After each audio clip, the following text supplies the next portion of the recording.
Kepengurusan TP-PKK Kabupaten Oku baru dilantik. Para anggota diminta untuk membantu program Astacita Presiden RI Prabowo Subianto. Salah satunya berperan penting dalam menekan angka stunting dan tingkat kemiskinan ekstrim.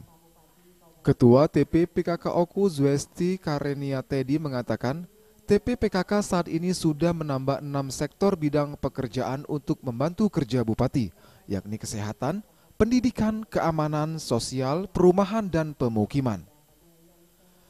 Ia menegaskan peran perempuan khususnya melalui gerakan PKK sangat dibutuhkan dalam menjawab tantangan pembangunan di tingkat akar rumput.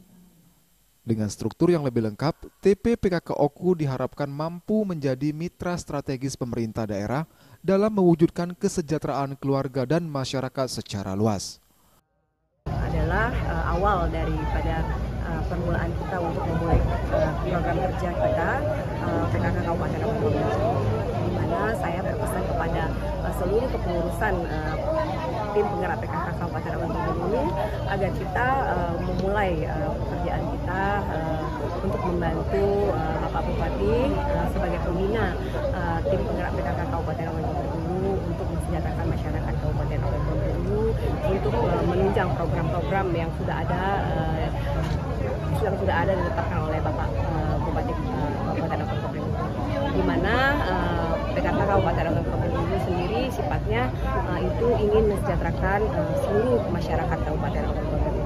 Dan di sini juga kami menggandeng pelantikan dengan Posyandu, di mana Posyandu itu sendiri sebenarnya ada bergerak di bidang kesehatan. Tapi di sini kita menambah lebih luas lagi cakupannya. Kita menambah 6 sektor di mana ada sektor pendidikan, sektor keamanan, sektor sosial, dan sektor perumahan serta sektor pemukiman. Jadi lebih luas lagi cakupannya.